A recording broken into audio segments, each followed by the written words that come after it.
Ender's Game by Orson Scott Card. Chapter 2. Peter! Alright, it's off. How's he doing? You've lived inside somebody's body for a few years. You get used to it. I looked at his face. Now, I can't tell what's going on. I'm not used to seeing his facial expressions. I'm used to feeling them. Come on, you're not talking about the physicalness here? Well, soldiers, not witch doctors. You just saw him beat the guts out of the leader of the gang. He was thorough. He didn't just beat him, he beat him deep. Like Mazur Rickham at the Spammy. So in the judgment of the community, he passed it. Mostly. Let's see what he does with his brother, now that the monitor's off. His brother? Aren't you afraid of what his brother will do to him? You're the one who told me that this wasn't a no-risk business. We went back through some of the dates. I can't help it. I like the kid. I think we're gonna screw him up. Of course we are. It's our job. We're the Wicked Witch. We promise gingerbread, but we eat the little bastard alive. I'm sorry, Ender. Valentine whispered. She was looking at the band-aid on his neck. Ender touched the wall and the door closed behind him. I don't care. I'm glad it's gone. What's gone? Peter walked into the parlor, chewing on a mouthful of bread and peanut butter. Ender did not view Peter as the beautiful 10-year-old boy that grown-ups saw, with dark, thick, tousled hair and a face that could have belonged to Alexander the Great. Ender looked at Peter only to detect anger or boredom, the dangerous moods that almost always led to pain. Now as Peter's eyes discovered the band-aid on his neck, the telltale flicker of anger appeared. Valentine saw it too. Now he's like us, she said, trying to soothe him before he had time to strike. But Peter would not be soothed. Like us? He keeps the little sucker till he's 6 years old? When did you lose yours? You were 3. I lost mine before I was 5. You must have made it, little bastard, little booger. This is all right, Ender thought. Talk and talk, Peter. Talk is fine. Well, now your guardian angels aren't watching over you, Peter said. Now they aren't checking to see if you have pain, listening to hear what I'm saying, seeing what I'm doing to you. How about that? How about that? Ender shrugged. Suddenly, Peter smiled and clapped his hands together in a mockery of good cheer. Let's play boogers and astronauts, he said. Where's Mom? Asked Valentine. Out, said Peter. I'm in charge. I think I'll call Daddy. Call away, said Peter. You know he's never in. I'll play, Ender said. You be the bugger, said Peter. Let him be the astronaut for once, Valentine said. Keep your fat face out of it, fart mouth, said Peter. Gun him upstairs and choose your weapons. It would not be a good game. Ender knew it was not a question of winning.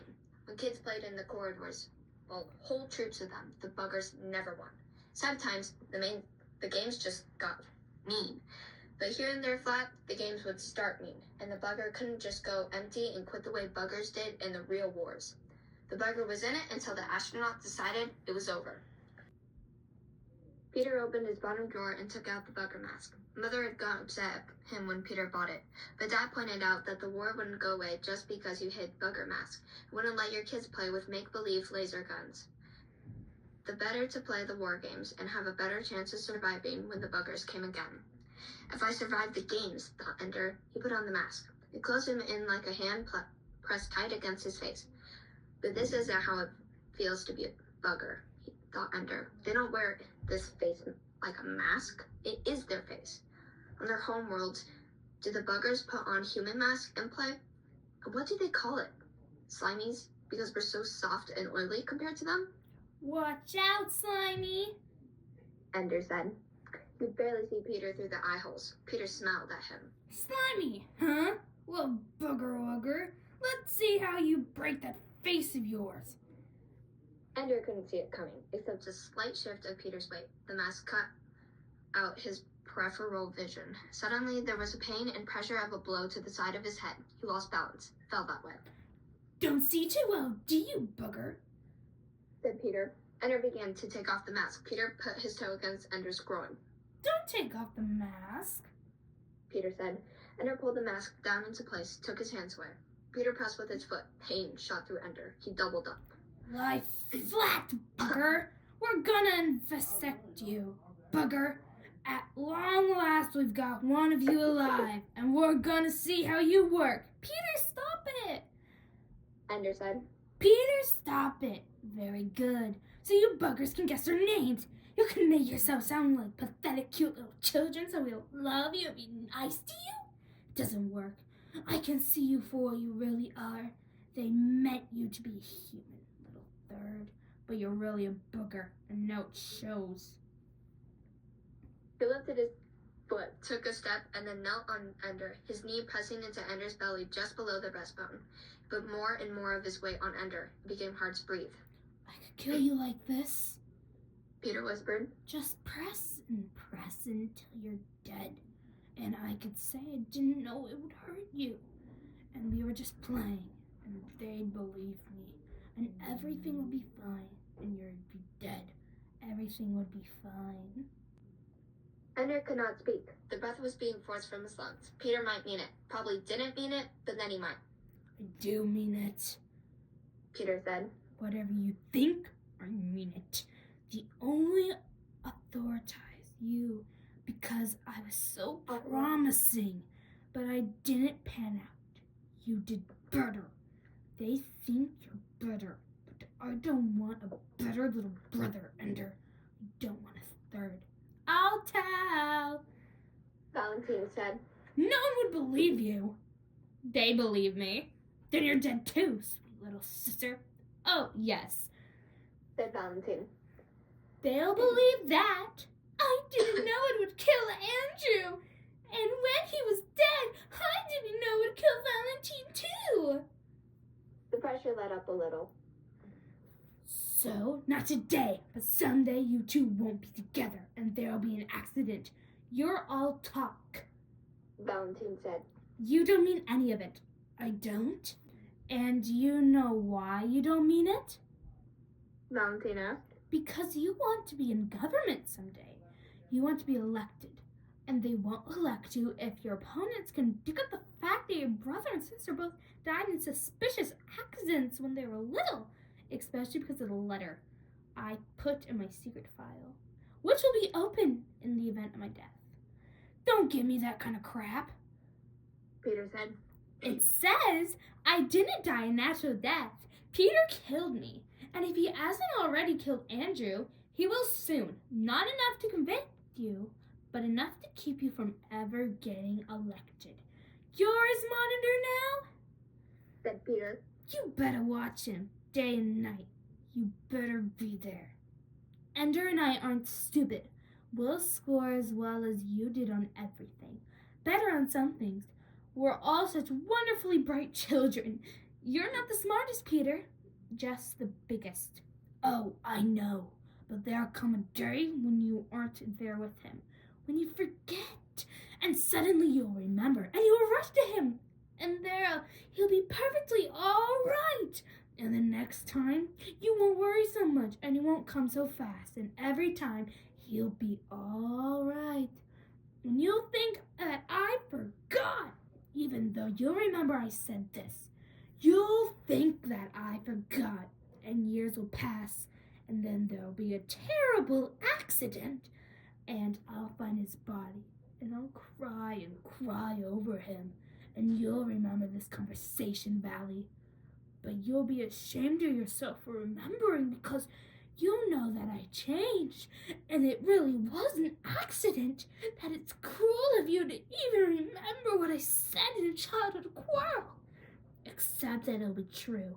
I'm gonna save this up. And he's gonna die. And you won't do a thing. Not a thing. But you will go on believing that I'm just the biggest butthole. Valentine said. Peter leaped to his feet and started for her. She shied away. Ender pried off his mask.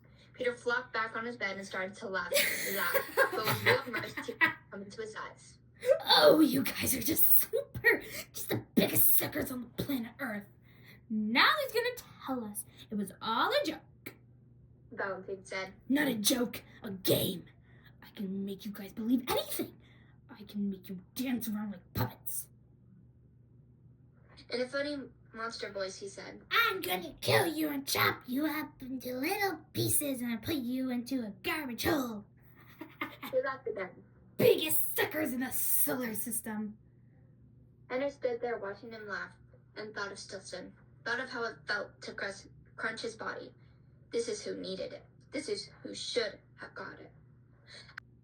As if she could read his mind, Valentine whispered, No, Ender. Peter suddenly rolled to the side, flipped off the bed, and got in position for a fight. Oh, yes, Ender. He said. Anytime, Ender.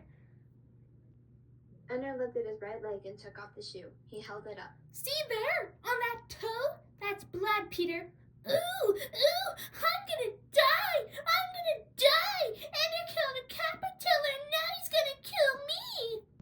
Mother came home and commiserated with Ender about the monitor. Father came home and kept saying it was such a wonderful surprise. They had such fantastic children that the government told them to have 3, and now the government didn't want to take any of them after all. So here they were with 3. They still had a 3rd. Till Ender wanted to scream at him. I know I'm a 3rd. I know it. If you want, I'll go away so you don't have to be embarrassed in front of everybody. I'm sorry. I lost the monitor and now you have 3 kids and no obvious explanation. So inconvenient for you. I'm sorry. He lay in bed staring upward into the darkness. On the bunk above him, he could hear Peter turning and tossing restlessly. Then Peter slid off the bunk and walked out of the room. Ender heard the hushing sound of the toilet clearing. Then Peter stood silhouetted in the doorway. He thinks I'm asleep. He's gonna kill me. Peter walked to the bed, and sure enough, he didn't lift himself up to the bed. Instead, he came and stood by Ender's head. But he didn't reach for the pillow to smother Ender. He didn't have a weapon. He whispered, Ender, I'm sorry. I know how it feels. I'm sorry. I'm your brother. I love you. A long time after, Peter's even breathing said that he was asleep. Ender peeled the band-aid from his neck, and for the second time that day, he cried.